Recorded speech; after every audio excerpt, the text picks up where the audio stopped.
दोस्तों यदि आप किसी भी कॉम्पिटिटिव एग्जाम की तैयारी कर रहे हैं तो आपके लिए लेकर के आ गए हैं उत्सर्जन तंत्र। उत्सर्जन तंत्र से आपका जो है एक भी क्वेश्चन नहीं छूटने वाला है। यदि आप किसी भी कॉम्पिटिटिव एग्जाम की तैयारी कर रहे हैं तो आपके एग्जाम में बहुत सारे उत्सर्जन तंत्र से क्वेश्चन पूछे जाते हैं।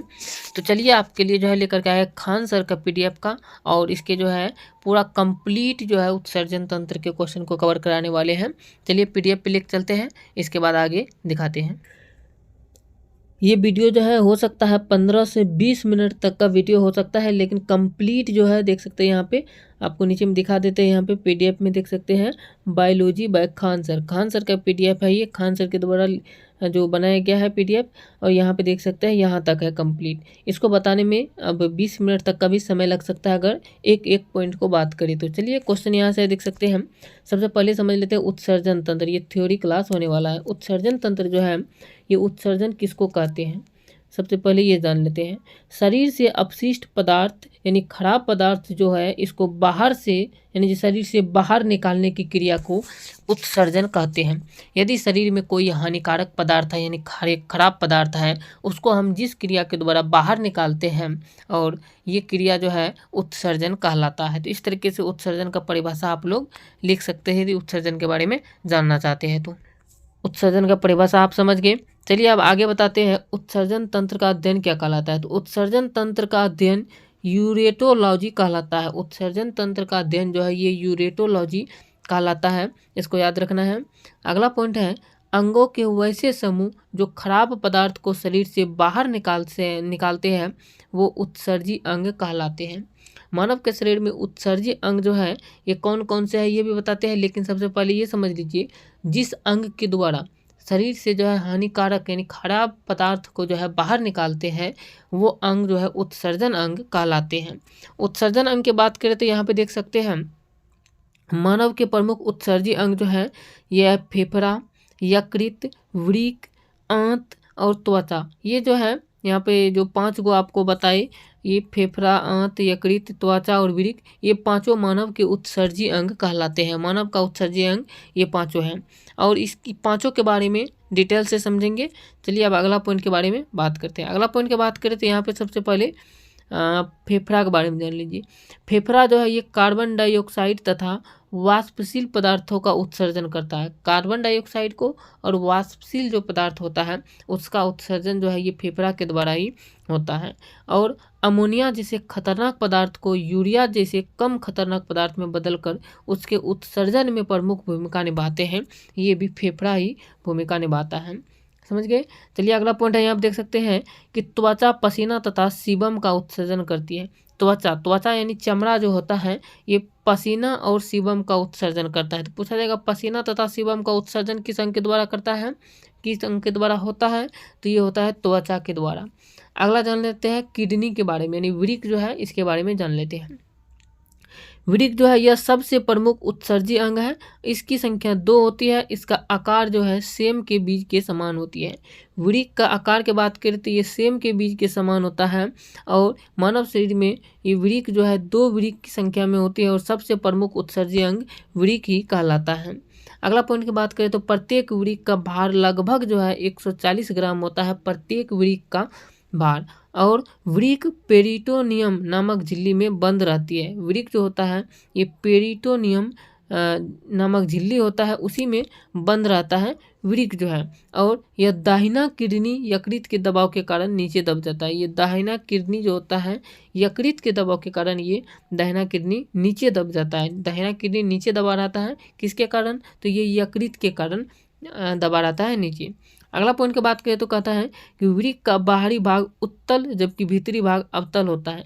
वृक्क का जो बाहर वाला जो भाग होता है ये उत्तल होता है, और भीतर वाला जो भाग होता है ये अवतल होता है। यहाँ पे देख सकते हैं वृक्क का चित्र है, यहाँ पे जो आप लोग थंबनेल पे देख के आए होंगे वृक्क का चित्र है, देख सकते हैं यहाँ पे बहुत ही ये दोनों वृक्क है, दोनों साइड में देख सकते हैं।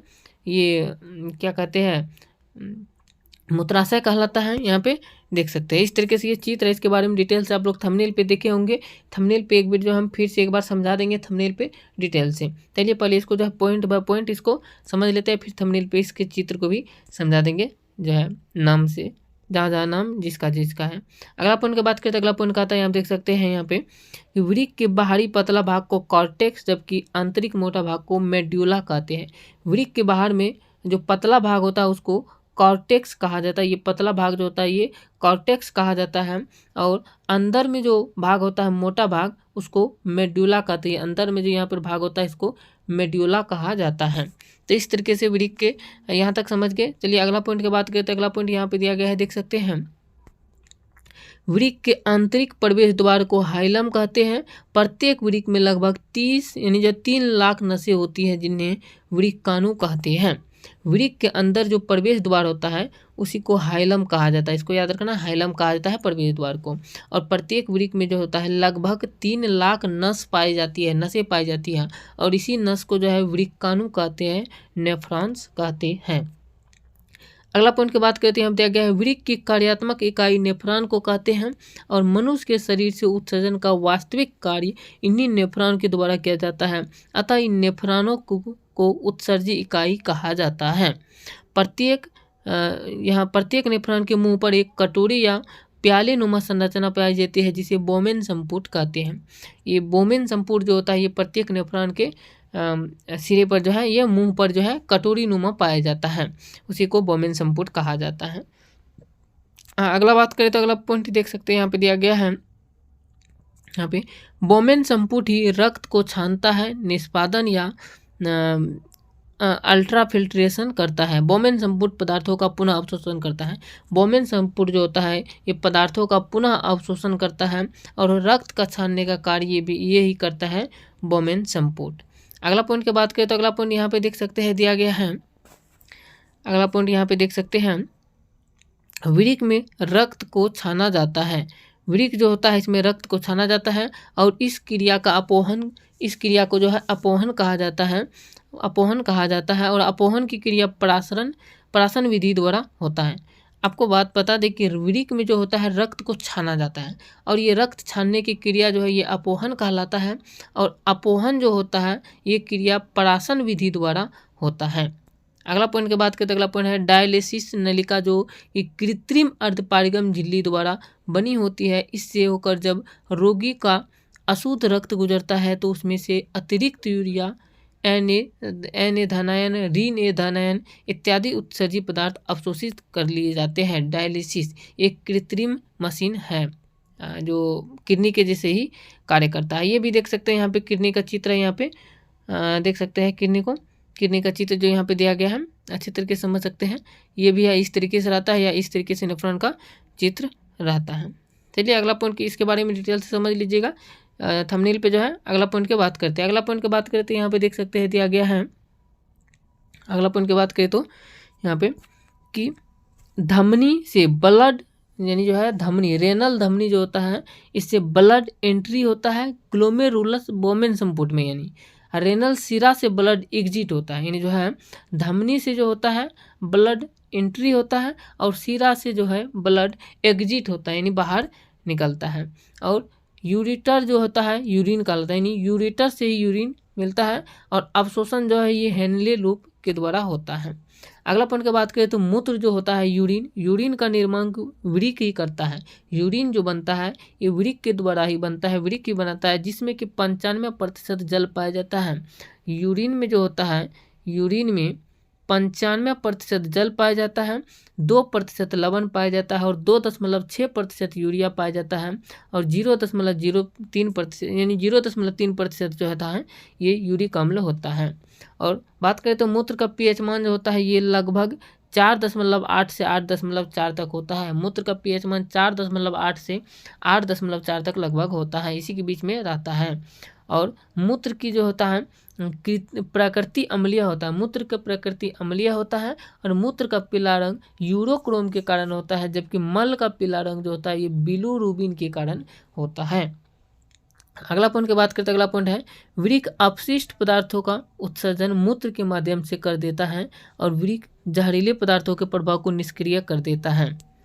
अगला पॉइंट है वृक्क में पाया जाने वाला पत्थरी जो है कैल्शियम ऑक्जेलेट का होता है। वृक्क में पाया जाने वाला पत्थरी ये कैल्शियम ऑक्जेलेट का होता है। अगला पॉइंट है वृक्क में पथरी का बनना रीनल केलेल कलाई कहलाता है। वृक्क में पथरी का बनना रीनल केलेल कलाई कहलाता है।